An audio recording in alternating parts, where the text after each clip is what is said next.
Hello students, मैं सरता sir स्वागत है आप सभी का बहुत बहुत हमारे यूट्यूब चैनल पे। तो आइए स्टूडेंट्स, आज के इस वीडियो में हम निदानात्मक कक्षा हेतु मॉड्यूल जो कक्षा 9वीं विषय गणित, ठीक है। तो स्टूडेंट हम गणित के ही मॉड्यूल को सॉल्व कर रहे हैं, ये बात आप बहुत अच्छे से आप समझ भी गए होंगे। और स्टूडेंट्स एक रिक्वेस्ट जरूर करेंगे कि ऐसे विद्यार्थी जो 9वीं 10वीं 11वीं 12वीं में मैथमेटिक्स सब्जेक्ट है और 9वीं 10वीं में तो मैथ्स रहता ही है, यदि आप मैथ्स को सीखना चाह रहे हैं और यदि आप हमारे चैनल को फॉलो कर रहे हैं तो हम आपसे यही आग्रह करेंगे कि आप हमारे चैनल को सब्सक्राइब जरूर करें। यदि आप पहली बार विजिट कर रहे हैं तो चैनल को सब्सक्राइब कर लीजिए, आप बहुत अच्छे से आपको मैथमेटिक्स के हमारे वीडियो में आपको सीखने को मिलने वाला है, ठीक है। तो चलिए, तो स्टूडेंट आज के इस वीडियो में हम इस मॉड्यूल का जो अध्याय 3 है निर्देशांक ज्यामिति, ठीक है। निर्देशांक ज्यामिति में आप निर्देशांक ज्यामिति में जो एक्स अक्ष वाई अक्ष है और जो निर्देशांक पद्धति इसके बारे में थोड़ा सा परिचित हैं, ठीक है। ये प्रथम चतुर्थांश होता है, ये द्वितीय होता है, ये तृतीय होता है, ये चतुर्थ होता है, ठीक है। तो चलिए स्टूडेंट आज के इस वीडियो में हम इसी अध्याय की जो अभ्यास प्रश्नावली है, जिसमें हमने पिछले वीडियो में स्टूडेंट ये पिछले वीडियो में हमने सॉल्व करा दिए हैं, इसके 5 क्वेश्चन यानी प्रश्न क्रमांक 5 तक हमने पिछले वीडियो में सॉल्व करा दिए हैं। तो स्टूडेंट्स आइए आज के इस वीडियो में हम प्रश्न क्रमांक 6 से इसके जितने भी क्वेश्चन हैं हम पूरा क्वेश्चंस को इस वीडियो में सॉल्व कराने वाले हैं। तो चलिए शुरू करते हैं। तो स्टूडेंट्स बस हम यही कह रहे हैं कि यदि आप हमारे चैनल को पहली बार देख रहे हैं तो चैनल को सब्सक्राइब कर लीजिए और दोस्तों के साथ शेयर भी करें, और हमें सपोर्ट करने के लिए आप हमें कमेंट्स करके जरूर राय देते रहें। चलिए फिर शुरू करते हैं।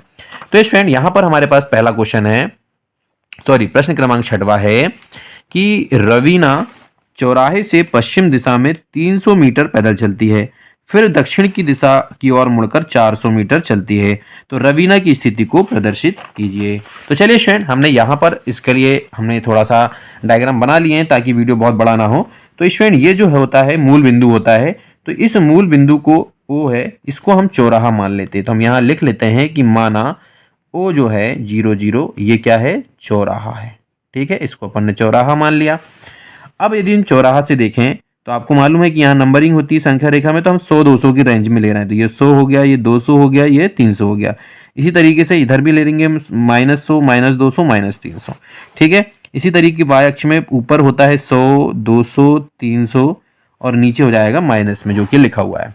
अब प्रश्न क्या कह रहा है ध्यान से समझिएगा, और हमने इस एक्सिस को आप ध्यान रखिएगा स्टूडेंट, जब भी हमको दिशा की बात आएगी तो एक्स अक्ष तरफ आप ई लिखेंगे यानी ईस्ट, यानी ये पूर्व है ना, इंग्लिश में ई लिख दिया हमने इसको, ये पूर्व हो गया। वेस्ट यानी ये हो गया पश्चिम, ये होता है उत्तर, और ये होता है एस यानी दक्षिण, ठीक है। ईस्ट वेस्ट नॉर्थ साउथ, ठीक है। तो इस डायरेक्शन पर हमने एक्स एक्सिस और वाई एक्सिस को हमने इस तरीके से डायरेक्शन दिखा दी है। अब प्रश्न के अकॉर्डिंग हम देखते हैं स्टूडेंट क्या बोल रहा है, चौराहा से पश्चिम दिशा।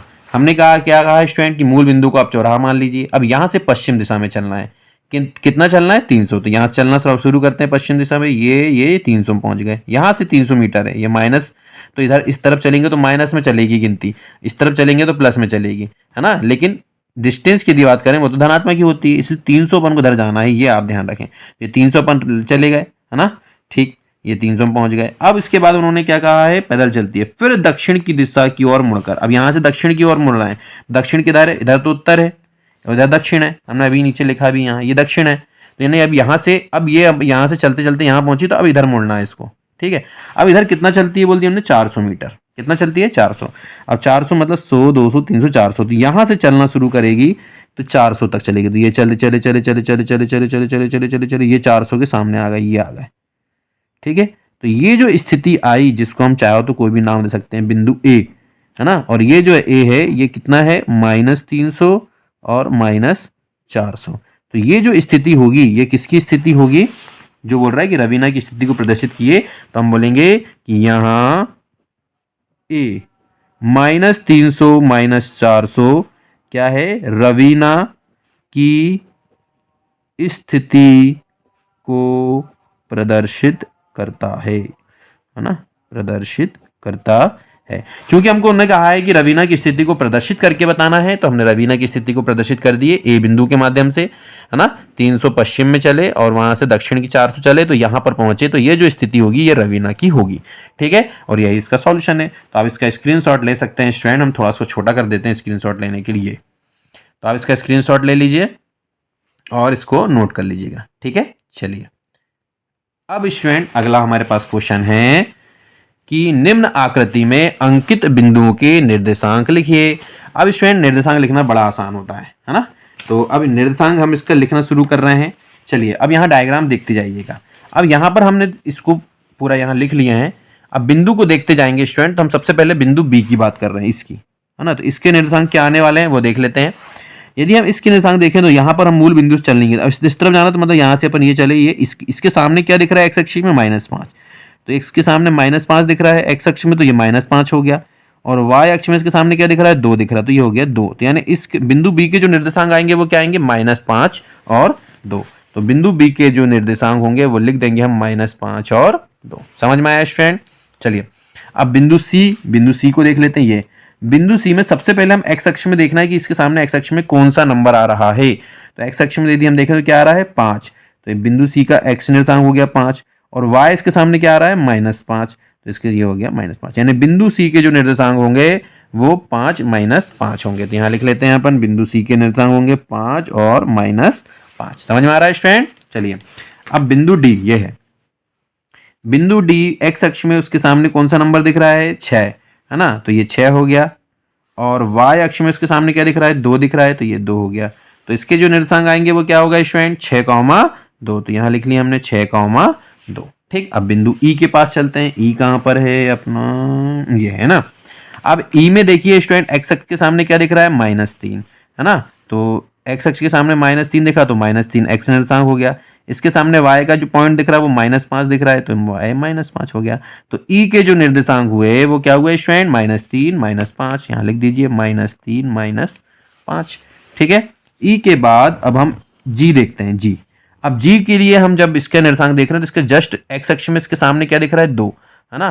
तो यहाँ लिख देंगे हम 2, और y के सामने क्या दिख रहा है -4, तो -4। तो g के जो निर्देशांक होंगे वो 2 -4 होंगे। तो यहाँ लिख लीजिए g के निर्देशांक 2, -4। ठीक है। अब h ये दिख रहा है। तो h में सबसे पहले हम देखेंगे कि x अक्ष में कौन सा नंबर दिखाई दे रहा है। तो x तरफ ये x अक्ष ये आड़ी वाला रहता है ना। तो यहाँ पर देखिए तो ये कितना दिख रहा है -5, तो ये हो गया -5।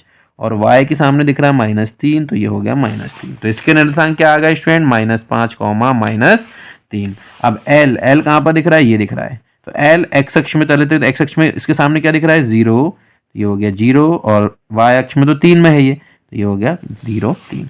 तो l के जो निर्देशांक होंगे वो 0, क्या हो जाएंगे 3 हो जाएंगे। अब m कहाँ दिख रहा है, ये x अक्ष में। तो x अक्ष में क्या दिख रहा है इसका, यदि हम x अक्ष में देखें तो x अक्ष में क्या दिख रहा है 0, है ना। x अक्ष में क्या दिख रहा है हमको 0, है ना। और y अक्ष सॉरी x अक्ष में वो कहाँ पे है -3 पे। ठीक है। और इधर यदि हम y अक्ष में देखें वर्टिकल में तो क्या दिख रहा है 0, तो ये 0 हो गया। तो -3, 0। तो ये किसके निर्देशांक हो जाएंगे m के निर्देशांक हो जाएंगे। ठीक है। तो यानी स्टूडेंट हमको निर्देशांक देखना बड़ा आसान होता है। जो भी बिंदु है उसके सामने आप x अक्ष के पॉइंट देख लीजिए कि x अक्ष में कौन सा नंबर दिखाई दे रहा है, तो वो x निर्देशांक हो जाएंगे। और y अक्ष में जो दिख रहा है वो y निर्देशांक हो जाएंगे। तो ये हमारा प्रश्न क्रमांक 7 का हल हो गया स्टूडेंट। चलिए स्क्रीनशॉट ले लीजिए और इसको नोट कर लीजिए। चलिए आगे बढ़ते हैं स्टूडेंट। अब हमारे पास है क्वेश्चन नंबर 8। बिंदु 1 2 5 6 -5 3 4 -5 ये जो दिए गए हैं ये किस चतुर्थांश में या किस अक्ष पर हैं ये हमको बताना है। ठीक है। ध्यान से समझना स्टूडेंट कि किस चतुर्थांश में है और, है ना, किस अक्ष पर है ये हमको बताना है। तो स्टूडेंट जैसा आपको पता है ये हमने बनाया है, यहाँ पर प्लस होता है, यहाँ पर माइनस और प्लस होते हैं, यहाँ पर माइनस होते हैं, और यहाँ पर प्लस माइनस वाली संख्याएं होती हैं। अब स्टूडेंट देखिए यहाँ पर 1 2 दोनों जो संख्या है वो प्लस वाली है। तो प्लस वाली संख्या कहाँ पर रहती है, ये कौन से चतुर्थांश में, प्रथम चतुर्थांश में। इसलिए 1 और 2 जो है वो कौन से चतुर्थांश में होगा, प्रथम चतुर्थांश में स्थित होगा। चिन्ह देख के अपन बताएंगे, है ना। अब 5 और 6 में देखो इसमें भी प्लस है, तो ये भी कहाँ पर रहेगा, प्रथम चतुर्थांश में रहेगा, 5 6 वाला बिंदु जो है। ठीक है। -5 3, अब माइनस पहला संख्या माइनस है, दूसरा संख्या प्लस, तो ये कहाँ पर दिख रहा है हमको, ये दिख रहा है देखो दूसरे में, पहली संख्या माइनस और दूसरी प्लस। तो ये जो नंबर आएंगे ये कौन से चतुर्थांश में मिलेंगे हमको, द्वितीय चतुर्थांश में मिलेंगे। ठीक। ये पहली संख्या प्लस और दूसरी संख्या माइनस। अब पहली संख्या प्लस और दूसरी संख्या माइनस कहाँ पर रहती है, चतुर्थांश में। तो इसलिए ये हमको कहाँ मिलेगा, चतुर्थ चतुर्थांश में, है ना, चतुर्थ चतुर्थांश में। अब यहाँ पर देखिए पहला नंबर माइनस और दूसरा नंबर प्लस, तो पहला नंबर माइनस और दूसरा नंबर प्लस कहाँ पर रहता है, द्वितीय में, तो इसलिए इसका आंसर क्या आ जाएगा, द्वितीय चतुर्थांश। ठीक है। अब 0, 0 यानी x निर्देशांक यदि 0 हो जाए तो फिर y में कोई भी नंबर रहे, टेंशन बिल्कुल नहीं लेना। यदि x निर्देशांक 0 है तो ये जो बिंदु है ये कहां पर रहने वाला है, y अक्ष पर रहने वाला है। किस पे रहने वाला है, y अक्ष पर, यानी 0,3 जो है वो कहां पर मिलेगा आपको, y अक्ष पर मिलेगा, है ना। ठीक है। x निर्देशांक यदि 0 हो गए और y में कोई नंबर दिख रहा है, इसका मतलब है कि ये कहां पर होगा, y अक्ष पे। इसी तरीके से यहाँ पर x निर्देशांक तो 4 है लेकिन y 0 हो गया, तो x निर्देशांक दिख रहा है ना, y तो 0 हो गया, तो दिख क्या रहा हमको, x। तो ऐसा समझो कि जो दिख रहा है, जिसके नंबर दिख रहे हैं उसी अक्ष पर ये बिंदु होगा। ठीक है। इसी तरीके से देखो ये भी हमको x का नंबर दिख रहा है, y का नहीं दिख रहा, तो यानी ये भी काय में होगा, x अक्ष पर होगा। इसमें देखो x 0 हो गया और y के बस नंबर दिख रहे हैं, इसलिए मतलब ये काय में होगा, y अक्ष पर स्थित होगा। ठीक है। चलिए इसको भी नोट कर लीजिए जल्दी से प्यारे बच्चों, और ये जरूर डायग्राम बना लीजिए आप, है ना। जब भी आप हल करेंगे तो ये डायग्राम बनाकर इसके बाद इनके ये पूरे आंसर को आप नोट कर लीजिए। ठीक है। क्योंकि इससे क्या होगा, ये डायग्राम बनने से कि हमने जो लिखे हैं यदि हम इसको जब रिवीजन के समय में देखेंगे तो हमको डाउट नहीं आएगा, हमको दिक्कत नहीं जाएगी, है ना।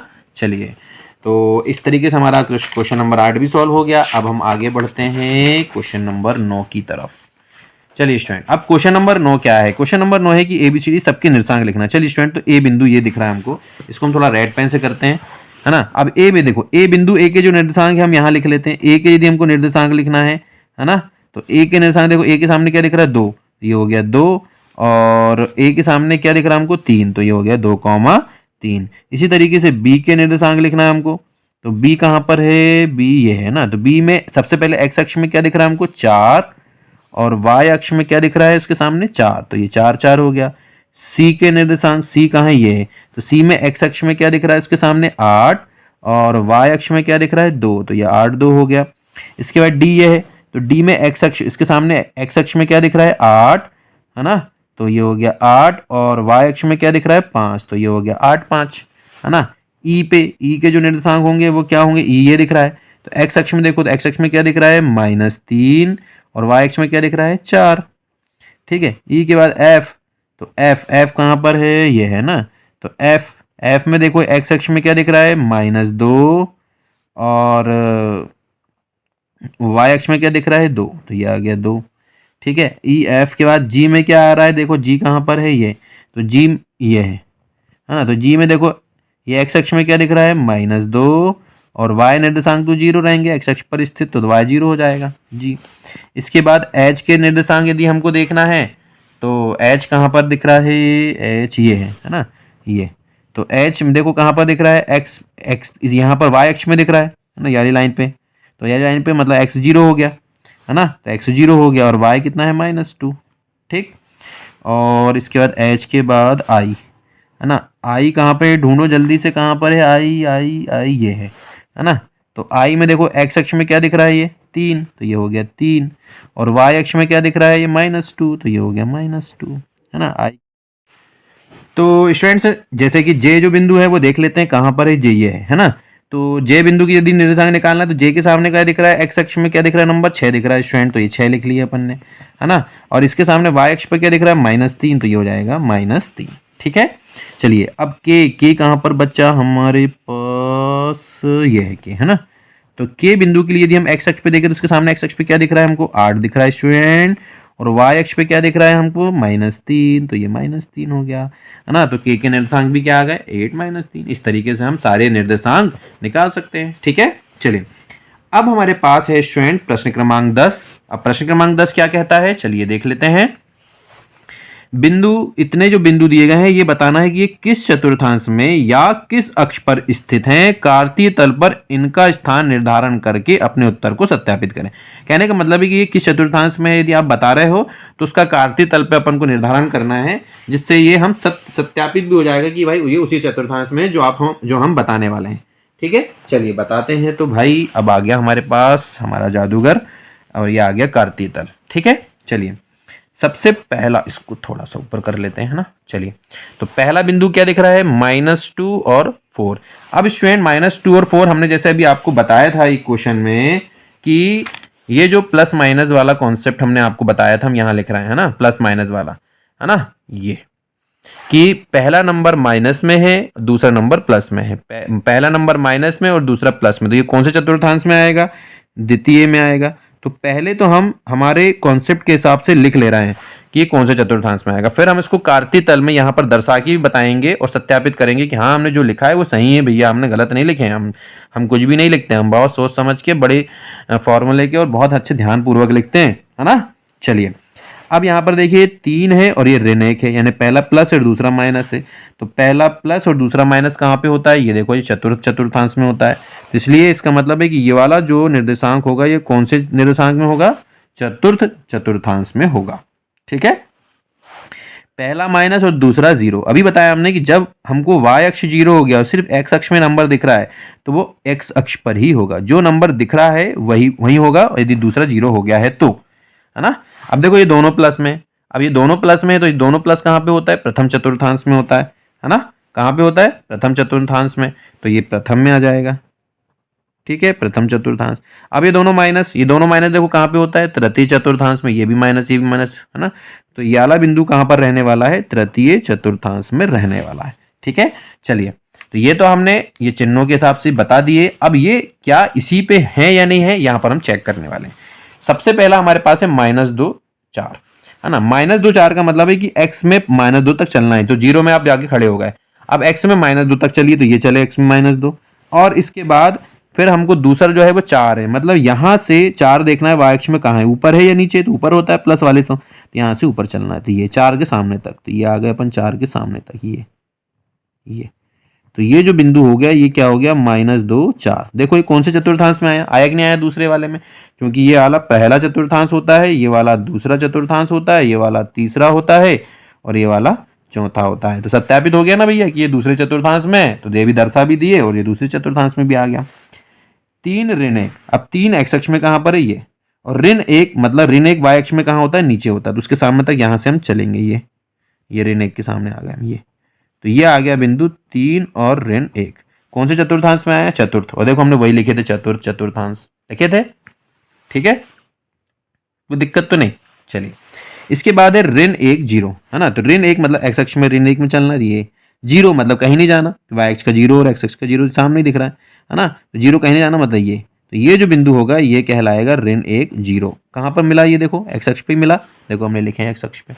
ठीक है, चलिए, अब इसके बाद है 1 2, अब एक x अक्ष में 1 ये आ गया और फिर 2 तक चलना है अपन को, है ना। तो यहाँ से 2 कहाँ दिखेगा हमको, ऊपर, तो ये ऊपर चले 2 के सामने तक, ये तो ये वाला जो बिंदु है ये क्या कहलाएगा, 1 2। कहाँ पर मिला हमको, ये देखो प्रथम चतुर्थांश में, और हमने देखो लिखे हैं प्रथम चतुर्थांश। ठीक है, -3 -5 तृतीय में आना चाहिए। चलो देखते हैं, -3 मतलब x अक्ष का -3, ये चले तो ये x अक्ष में -3 में पहुंच गए, और फिर -5, तो अब y अक्ष का -5 कहाँ है, ये नीचे रहता है, देखो, तो यहाँ से नीचे चलेंगे, ये -5 के सामने तक, ये तो ये जो बिंदु है ये -3 -5 जो कहाँ पर आया, तृतीय चतुर्थांश में आया, और ये देखो हमने तृतीय लिखे थे, तो हमने सत्यापित भी कर दिए, यानी हमने ये बता भी दिए कि ये इन चतुर्थांश में होगा, और हमने इसको कार्तीय तल पे दर्शा के सत्यापित भी कर दिए कि भैया हमने बताए जो थे वो ये आंसर देखो वही आ रहा है तल में भी। ठीक है, इसमें कोई हमको टेंशन नहीं है, हमारा हमने आंसर दे दिया आपने जितना पूछे थे। ठीक, और हो गया ये सॉल्व। चलिए, तो प्रश्न क्रमांक 10 भी सॉल्व हो गया, इसको आप अपनी कॉपी में नोट कर लीजिए स्टूडेंट जल्दी से। ठीक है, चलिए, अब हमारे पास है प्रश्न क्रमांक 11। अब प्रश्न क्रमांक 11 क्या है, अक्षों पर दूरी का उपयुक्त एकक लेकर नीचे सारणी में दिए गए बिंदु को तल पर आलेखित कीजिए। चलिए, तो इसको भी तल पर आलेखित करना है अपन को, तो करते हैं अपन जल्दी से।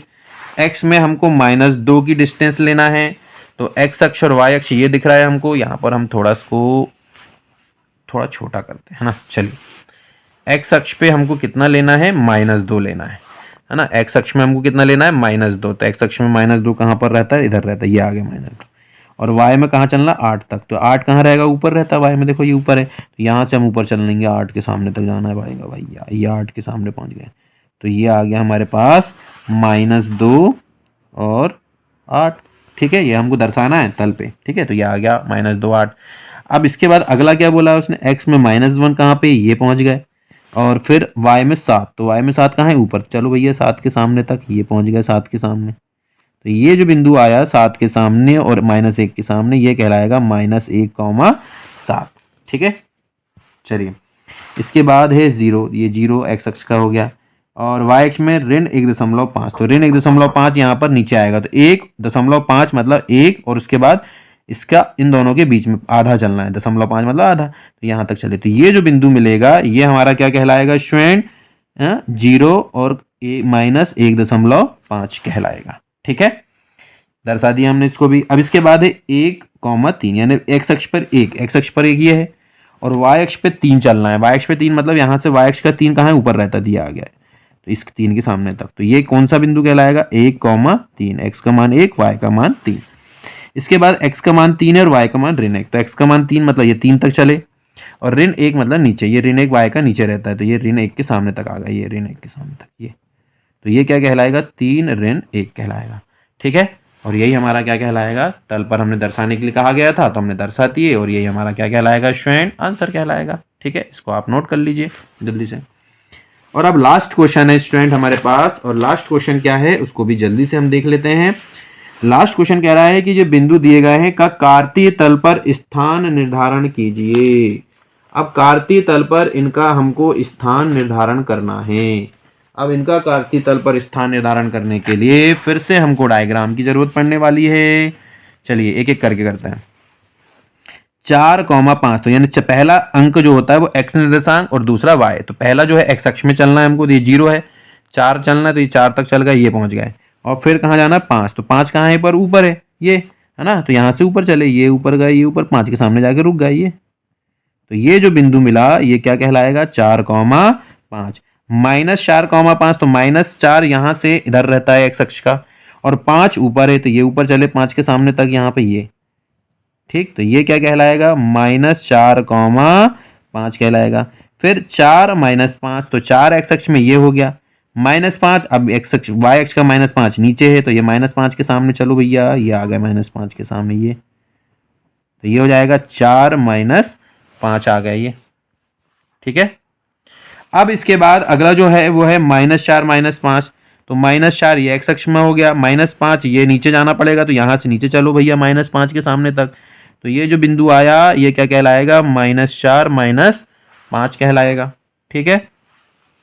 अब इसके बाद है 5 1, तो x अक्ष में 5, ये पहुंच गए 5 में, और 1 मतलब y अक्ष का 1 ऊपर रहता है, तो यहाँ से थोड़ा सा ऊपर चल जाएंगे 1 के सामने तक ये, तो ये क्या कहलाएगा, 5,1 बिंदु कहलाएगा। इसके बाद है 5 3, है ना, तो x अक्ष में 5 ये हो गया, और दूसरे y अक्ष में ऋण 3, तो y अक्ष में ऋण 5 से नीचे जाना है, नीचे रहता है क्योंकि ऋण 3 के सामने तक ये, तो ये क्या कहलाएगा, ये वाला बिंदु 5, ऋण 3 कहलाएगा।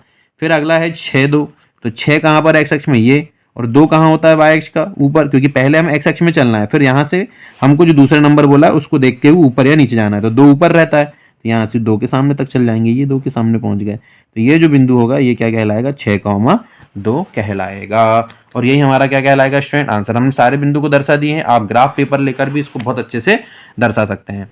तो स्टूडेंट्स उम्मीद करते हैं कि आपको हमारे वीडियो के माध्यम से इसके सारे क्वेश्चंस प्रश्न क्रमांक 12 तक जो हैं ये सारे क्वेश्चंस आपको समझ में आ गए होंगे, और अब आप इसके सारे क्वेश्चन अच्छे से सॉल्व कर लेंगे। तो चलिए स्टूडेंट्स, यदि आपको वीडियो अच्छा लगा तो वीडियो को लाइक कीजिए, चैनल को सब्सक्राइब कीजिए और दोस्तों के साथ शेयर कीजिए। फिर मिलेंगे अगले वीडियो में इसके आगे के टॉपिक के साथ, तब तक के लिए धन्यवाद।